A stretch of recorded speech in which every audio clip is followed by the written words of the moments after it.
Bonjour, bienvenue dans cette deuxième partie de la séquence associée à l'architecture des microprocesseurs. Donc nous nous sommes arrêtés avant la présentation des étapes nécessaires pour l'exécution des instructions par un microprocesseur. Et donc pour exécuter une instruction, le microprocesseur, premièrement, charge les données de l'instruction depuis la mémoire dans son registre d'instruction. Le registre d'instruction contient l'adresse de l'instruction à exécuter ainsi que les opérands nécessaires à son exécution. Deuxièmement, le microprocesseur décode l'instruction en utilisant les circuits de décodage qui interprètent les bits de l'instruction et déterminent l'opération à effectuer. Troisièmement, le microprocesseur exécute l'instruction en effectuant l'opération spécifiée sur les données. Les résultats de l'opération peuvent être stockés dans des registres ou renvoyés à la mémoire. Finalement, le microprocesseur peut ensuite passer à l'instruction suivante dans la séquence d'instructions à exécuter. Détaillons maintenant le rôle des composants principaux du microprocesseur. Les registres sont des zones de mémoire rapide où sont stockées temporairement les instructions afin qu'elles soient exécutées.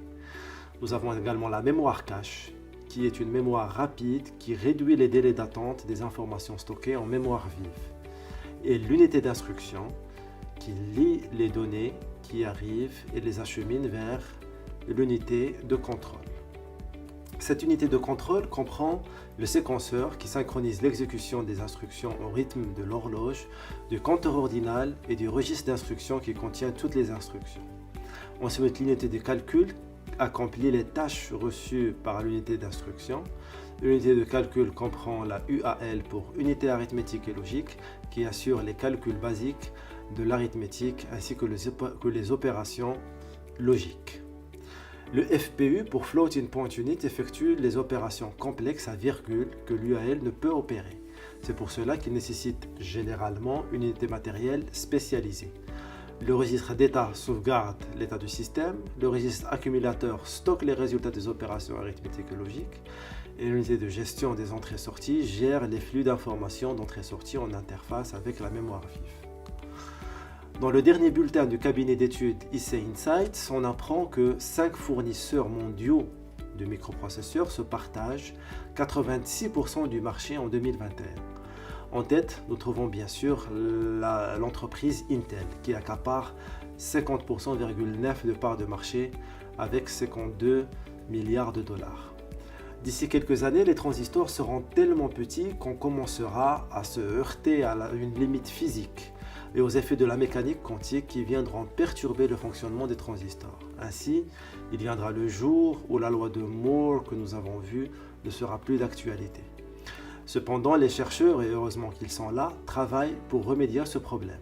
Depuis quelques années, des chercheurs développent des ordinateurs quantiques. Un ordinateur quantique utilise des bits quantiques appelés qubits, qui peuvent prendre une valeur de 0 ou de 1, ou une superposition de 1 et de 0. Avec ces bits quantiques, on a accès à des portes quantiques qui sont différentes des portes classiques qu'on vient de voir. Plus on a de qubits, plus le processeur quantique sera puissant.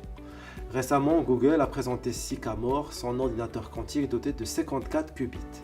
Les performances sont inouïes. Sycamore a réalisé un calcul en 200 secondes, alors qu'un supercalculateur classique aurait pris 10 000 années avec le même algorithme. Cependant, il faudra plusieurs dizaines d'années avant d'exploiter ces processeurs quantiques. Le problème est que Sycamore fait beaucoup d'erreurs à cause de l'aspect instable des qubits et il ne peut exécuter qu'un seul algorithme à la fois.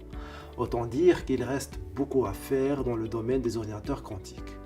Nous terminons cette vidéo dédiée au fonctionnement et à l'architecture du microprocesseur par quelques caractéristiques du microprocesseur indispensables à connaître.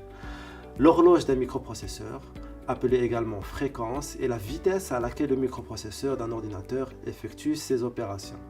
Elle est mesurée en Hertz et indique le nombre de cycles d'horloge qu'un processeur peut effectuer en une seconde. Le cycle d'horloge, c'est un signal électrique régulier qui permet de coordonner les différentes opérations du microprocesseur et de synchroniser ses différentes parties. Chaque cycle d'horloge est une unité de temps qui représente la durée entre deux changements d'état du signal d'horloge. Pendant chaque cycle d'horloge, le processeur exécute une série d'opérations internes telles que la récupération des instructions depuis la mémoire, le traitement des données, la mise à jour des registres, etc. Nous avons également les microprocesseurs à plusieurs cœurs.